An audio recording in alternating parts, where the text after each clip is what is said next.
असं एक नूडल्सचं पॅकेट आहे. हे तुम्हाला बिग बाजार किंवा एखाद्या सुपर मार्केटमध्ये मिळेल तुम्हाला.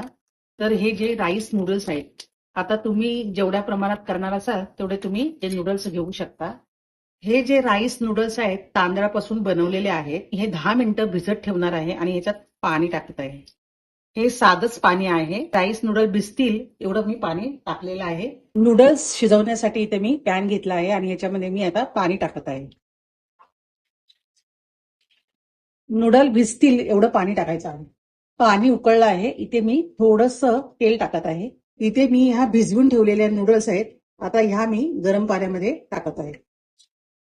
पाण्याला उकळी आली आहे आणि नूडल्स पण शिजले आहेत. आता हे नूडल्स मी गाळून घेत आहे. वरून थंड पाणी टाकायचं आहे व स्लो गॅसवर शिजवून घ्यायचं आहे. आणि ह्याचा 2 ग्लास मी जे पाणी टाकलेलं आहे त्याचा 1च ग्लास आपल्याला हा स्टॉक तयार करून घ्यायचा आहे. आता ह्याच्यावर झाकण लावून मी स्लो गॅसवर हे शिजवून घेणार आहे. हे चिकनचे पीस आहेत. आता ते मी त्यातलं बोन काढून घेणार आहे.